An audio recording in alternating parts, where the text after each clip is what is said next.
Amma çox mühümsən, bu hədisi mən neçə dəfə demişəm. Lə tənsini minə dua. İmam Rızaya gəldi, bir nəfər dedi ki, ağacan, məni dua eləyəndə yadımdan çıxartma.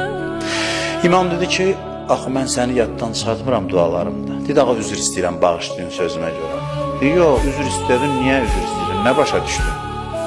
Görüm hələ nə başa düşdün. Heç nədə siz dostlarınızı dua eləyirsiniz, məni də yəqin ki, dostluğu hesab edirsiniz, məni də dua edirsiniz. Burada xeyr, sən bir şey istəyirsən ki, mən sənin üçün dua eləyim, təvəssül eləyirsən mənə. Ürəyindən ki, səndəki kaş İmam Rıza mənim üçün dua eləyərdi, mən artıq sənin dua eləyim. Və belə tək-tək bütün dostlarımız. Biz buna inanmamışıq, biz buna iman gətirməmişik.